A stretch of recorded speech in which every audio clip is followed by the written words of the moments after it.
আমি প্রথমে একটা বোলের মধ্যে সুজি আর ওটস নিয়ে নিলাম 4টে কাঁচা লঙ্কা, একটা ছোট ক্যাপসিকাম কুচানো, একটা বড় পেঁয়াজ কুচানো আর একটা গাজর গ্রেট করা। এখানে দুটো ছিল তাই হাফ রেখে দিলাম।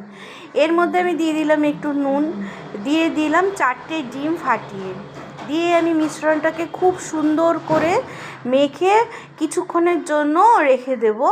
একদম সুজি দেওয়া তো, সুজিটা যেন ভালো করে একটু ফুলে ওঠে, ওই জন্য কিছুক্ষণের জন্য আমি রেখে দেব।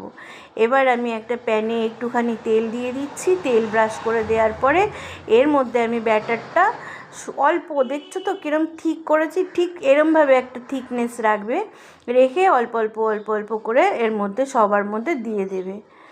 দেখো, এটা যেমন হেলদি তেমনই টেস্টি। যেসব বাচ্চারা খেতে চায় না সবজি, তাদের এরমভাবে সবজি খাওয়ানোর একটা শ্রেষ্ঠ উপায়। এরপরে আমি এটাকে 5 মিনিটের জন্য একদম গ্যাসটাকে সিমে রেখে ঢেকে দেবো, কারণ সিমে না রাখলে পুড়ে যাওয়ার চান্স আছে। আবার উল্টিয়েও একে 2 মিনিটের জন্য আমি রেখে দেব। অসাধারণ হেলদি আর টেস্টি এই ব্রেকফাস্টটা যদি তোমার ভালো লাগে, আমার চ্যানেলটা সাবস্ক্রাইব করে দিদির পাশে থাকবে।